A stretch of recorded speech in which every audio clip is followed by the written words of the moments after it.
Hey guys, thanks for checking out this video. Today we are in my 2018 Toyota Tundra Max Limited 4x4, and I wanted to kind of do a video to give you the pros of this particular video just in case you're considering it and the things I like about it. I also want to be fair. I did some cons, and you can check out that video in my YouTube channel, so be sure to subscribe and check out the video sections.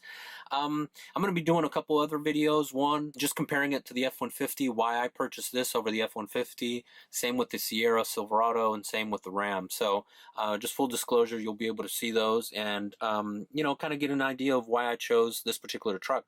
All right, so let's go ahead and get started. Number one, quality, reliability, durability. It is no secret that Toyotas have a wonderful reputation of being reliable, dependable, and just being just a good quality. And I am at that point where I really, really do appreciate quality. Because I think one thing that you're going to find is that you're going to see a lot of other vehicles with a lot more flash, a lot more options and bells and whistles. And I like those too, but I put more of my value, I put more worth in dependability, reliability, those sort of things. So that is why it's important to me, and you'll hear that throughout this video. Number two is the powertrain. So let's go check that out. I really, really, really like the setup. It's been proven over the years. It is bulletproof. This particular engine is the 5.7, 381 horsepower, I believe, and 401 pound-feet of torque. You get it on the low end, so you get it right away.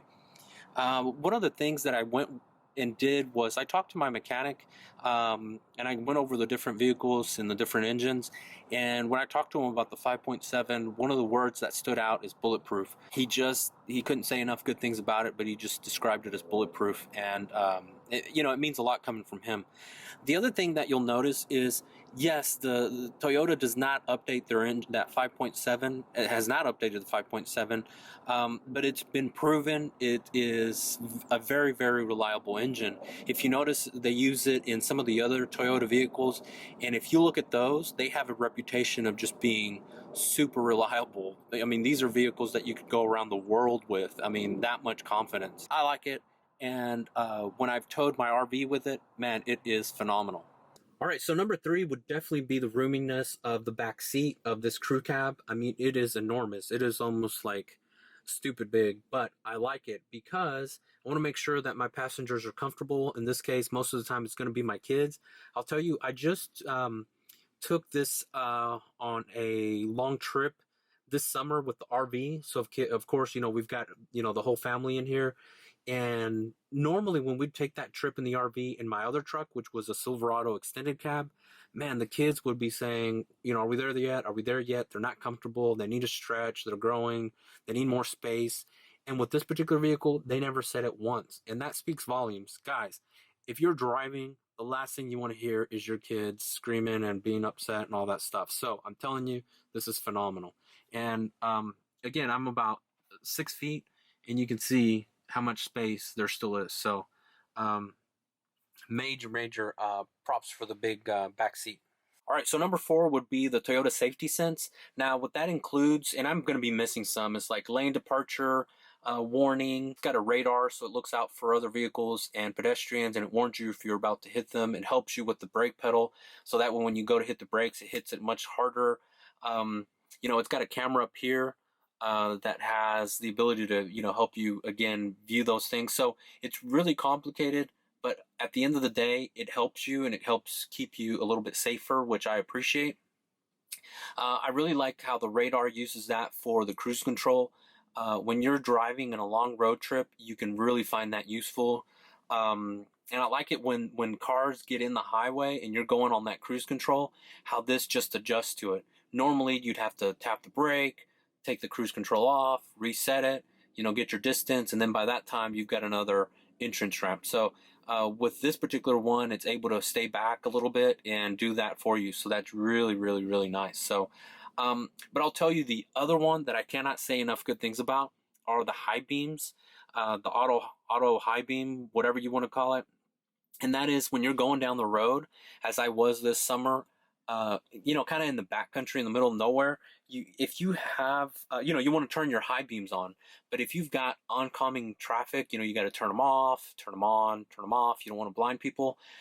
This particular feature will do that for you, and it's very, very, very good. Even from far away, it finds those headlights and turns them down, and then they pass by, and then it turns them back on. So I thought that was a very useful feature. I can't say enough good things. I know when we're sitting here talking about it, it may not sound like a big deal, but I'm telling you, when you're on the road, it really does help out.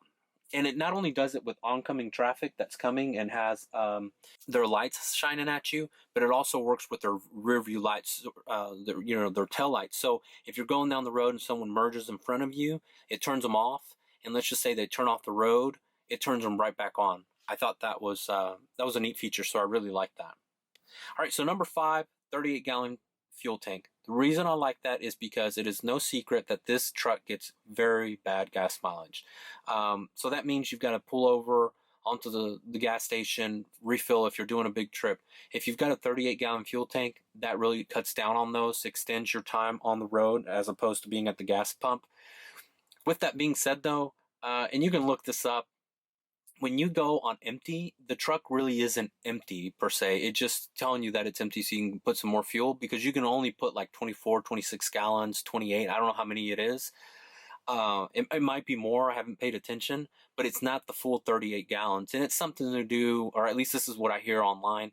It has something to do with, you know, them wanting to keep the pump in fuel so it's not, you know, sucked dry and you create damage that way. I totally get it. It'd be nice to be able to, you know, just use the whole thing. I guess you can always just keep driving if you know about how much gas you've got. But nonetheless, the big fuel tank is a big plus. All right, number 6 is no secret, value. Value, again, is super important to me. And when you start looking at vehicles as far as resale value, you start looking at the top resale value vehicles, and immediately you're going to see that it's filled with Toyotas.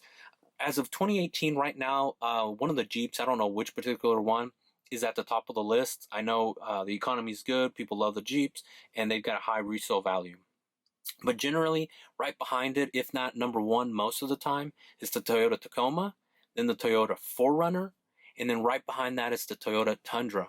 I mean, 3 Toyotas right up there, and the Tundra is right in the middle of it. By the way, the F-150 isn't there, the Ram isn't there, the Silverado isn't there. It's the Tundra. So I thought that's pretty phenomenal, because one day, you know, I'll go to sell it, and I'd like to be able to get some of that, or as much money back as possible. These things have a good reputation, and you know, people want them. All right, so number 7 would be the rear sliding window, and it goes completely down. This whole piece of glass all goes down. What I like about that is if you've ever been like at a boat ramp, it's nice to be able to talk to the person. It's easy to communicate. You don't have to get out of the vehicle. I know when I'm backing the RV, or you know, hooking or unhooking, and sometimes my wife will be back there or she's driving, it's nice to be able to drop this and be able to, you know, guide her, talk to her and say stop right there, hold it, as opposed to not having that option. That would be you know, more of a pain where you're having to get in and out. The other thing, I will say that there are vehicles that have the square window that just slides. Yes, you can have those. You can open it. Personally, I like that the whole window here opens and closes, and that it looks nice and clean. See, there's just nothing. With those other ones, you have that big block. You've got that square looking thing. It's not flush. It doesn't look clean. It's just terrible. And the implementation of this is just phenomenal. All right, so the next one would be the Hitch. Now, I know what you're thinking. It's just a Hitch, big deal. I think what I really appreciate is the difference is when you start looking under here and seeing how it's well reinforced, how it's hooked up to a big part of that frame. I really like that. You know, hitches are underappreciated, and I really like how well integrated it is into the frame. That's really important. And the next one is the drop-down tailgate. And take a look how easy this is. How nice is that? I know some people may not appreciate it, but in the long run, when you're having to drop and lift this thing, it really helps out. So I really like it. I will tell you that the majority, if not all, the trucks have that now, and especially with the Chevrolet, where you can do it with the button and all that. So, but I really do like that particular feature. All right, so number 10 would definitely be the looks. I think it's a sharp looking truck. I really like you know, how they paid attention to a lot of the details, and they got a lot of things right. I like how muscular the front end looks. I'm a big fan of the chrome. I'll go over that in just a second. But again, you know, nice round wheel wells. I hate how the old Silverados had those rectangular square looking ones. I like that the side is nice and clean. Look at that crew cab. It looks really nice. And it's really well done, really well put together. Let's talk about the chrome really quick. There's a lot of chrome on the front. I get it. I love chrome.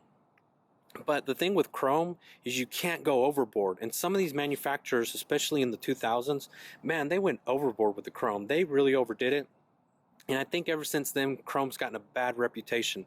Yeah, I do like it when they black it out. It's not for me, but I think it looks good. But I like the chrome. I don't think they've gone overboard. And I think they did a nice touch of it. So I know there's going to be people that don't agree with it, but I like it. It looks really nice and clean. But overall, the vehicle, it looks really good. It looks really looks strong, looks clean, and I really like it. All right, guys, so that is my list of pros on the Toyota Tundra. I hope you liked this video. You know, please be sure to like and subscribe. Stay tuned for some more videos. I'm going to be doing several more videos on the Toyota Tundra as I get more experience with it, as I do more things with it, and kind of show you some of the things that I like and don't like, and things that I experience with it. But overall, I'm really pleased with this particular vehicle. I'm looking forward to many, many years of good use out of it. And I hope this video helped you. If you have any questions or anything I can do for you, if you're considering buying one of these, you know, feel free to reach out to me. I'll help you however I can. I will tell you that my plans are to keep this as long as possible. I'm not one to have it for a year or two or even 5. The last 2 vehicles that I've owned, let's see, I've owned one for 19 years and the other one for 15 years or so. So when I talk about keeping my vehicles for a while, you know, I mean it. And so I expect to have this one for a while. I will be the very first to tell you though, I'd like to see what the redesign looks like. That might be tempting, but I'd like to see what that redesign looks like. And if it's enough for me to jump on board, I may go and change that. But nonetheless, I'm looking forward to many years of good use out of this. If I can do anything for you, reach out to me. Be sure to like and subscribe to my channel. Thank you so much, guys.